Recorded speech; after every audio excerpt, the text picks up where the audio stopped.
Hi everyone, I'm Caroline, and for my presentation, I researched the islands of Turks and Caicos in the Caribbean. Before I started this project, I really just thought of Turks and Caicos as a place that people go on vacation to. I didn't know much about it beyond that, and I think that really relates to what we talked about earlier in the course about the tourism aspect of islands in the Caribbean, but they're really so much more than that, so I was really interested in learning more about the islands as I started my presentation. So first, just a brief overview of the presentation before I start. I'm first going to provide some background information about the islands and kind of set the scene.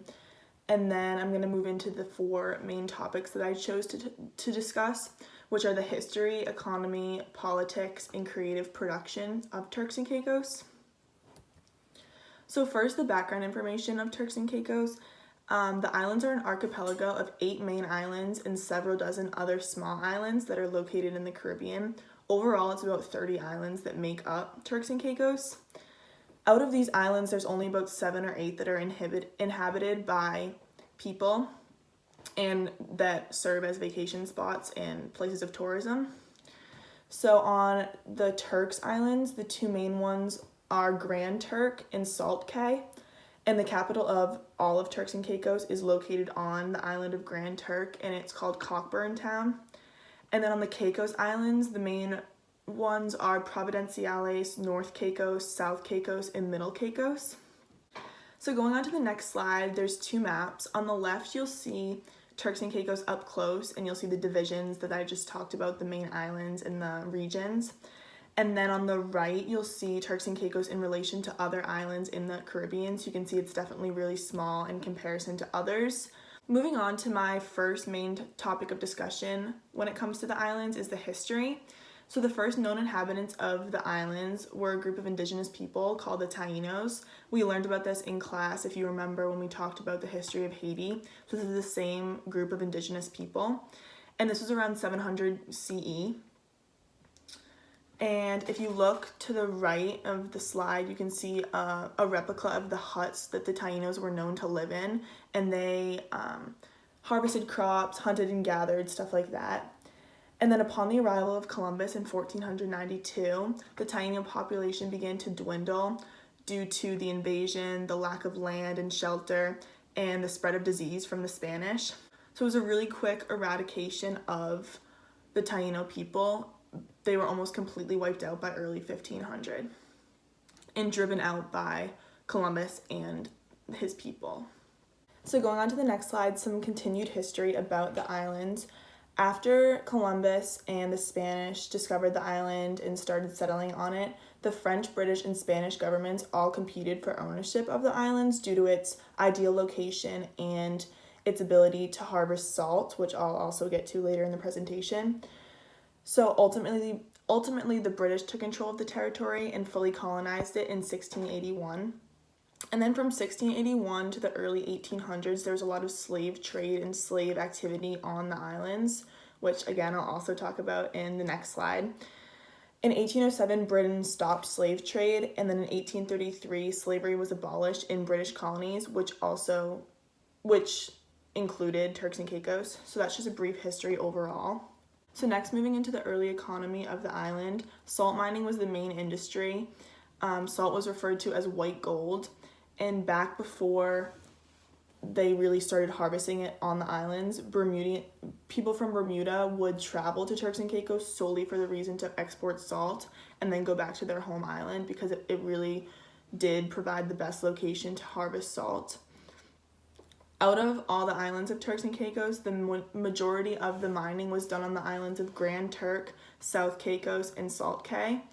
And the process of salt mining directly overlaps with the slave trade system that I'm going to talk about next.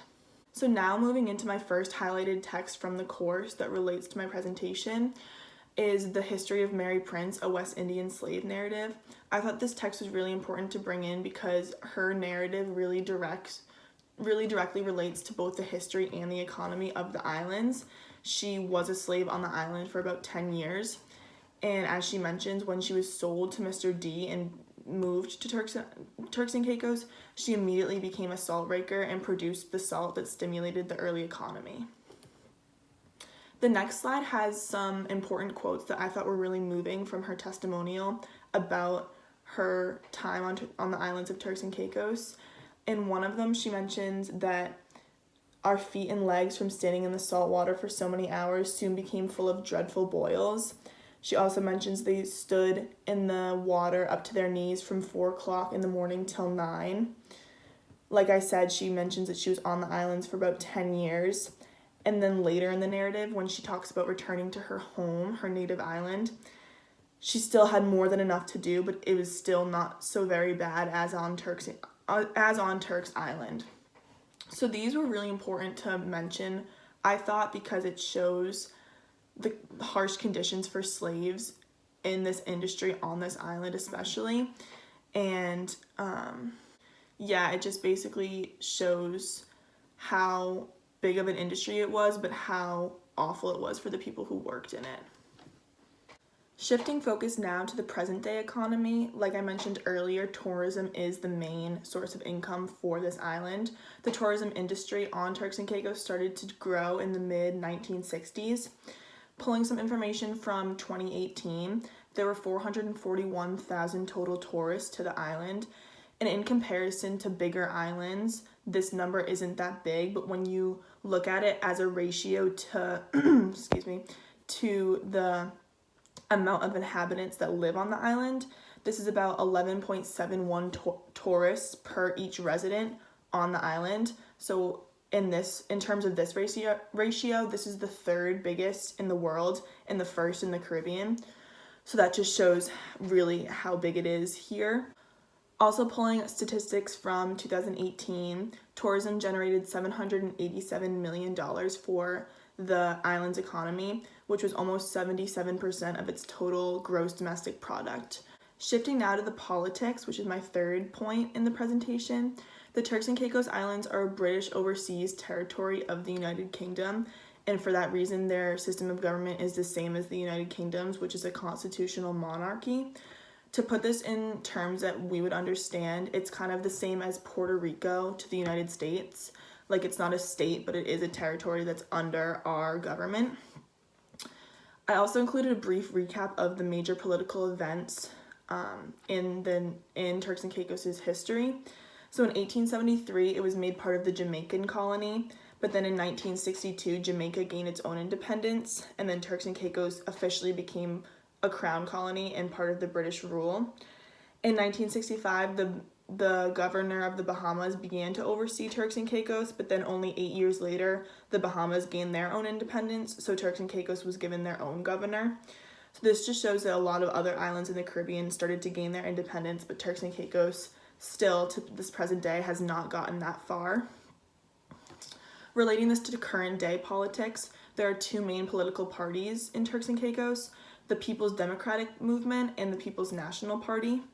And in the most recent election, which was the 2016 election, the People's National Party lost the election for the first time, and the People's Democratic Movement won for the first time. They also won with a female candidate winning the premier, which is the head seat of government. And the premier in that election to this day is Charlene Cartwright Robinson. So this election was really pivotal for not only the People's Democratic Movement, but also electing a female candidate to office. The second and final text from the course that I've related to my project is Cultural Identity and Diaspora by Stuart Hall. I thought this was really interesting to relate to the culture and creative development of Turks and Caicos. So in Hall's article, he mentions the two ways that he thinks you can think of cultural identity, one of which is looking at the shared culture between groups of different people, and one's looking at the differences between them. He also mentions the doubleness of similarity and difference, and the profound difference between culture and history, and how they're not just one and the same. So I thought that this was interesting to relate to Turks and Caicos because being a smaller island in the Caribbean, they really are highly influenced by other Caribbean islands, especially the Bahamas and Bermuda. An example of this is that while the main language on Turks and Caicos is English, they also have a form of Creole that is directly derived from Bahamian Creole. So it's not really even their own language, it's just a strain of Creole that's found on another Caribbean island. But also, as I move into the next slide about the island's creative production, they really have moved towards influencing other places too, not just being influenced by other places. So I thought that duality was an important thing to note. And so my last slide and last point of my presentation is the creative production of Turks and Caicos. And the one thing that I really wanted to focus on was the genre of ripsaw music. It's also commonly known as rake and scrape music. It originated on Turks and Caicos and has since spread to other Caribbean islands. And one thing that I thought was interesting is that it has also spread to southern United States and parts of Canada, which is something you wouldn't really expect, but it really has had a global impact on many different geographical areas. So that's what I kind of thought as relating to the Hall article, is because as Turks and Caicos has its own identity, it also is influenced by other places, but has an influence on other places too, if that makes sense. So ripsaw music is characterized by the use of an actual handsaw as an instrument, as well as being paired with more typical instruments like drums and guitar. I've included on this slide a video of ripsaw music that I thought was interesting to kind of hear it and see what it's like. This is really something that's celebrated in the culture of Turks and Caicos, and they have annual festivals to bring people together to celebrate the genre.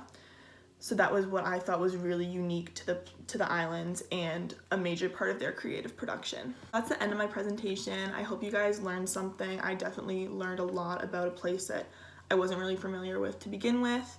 So yeah, thank you for watching.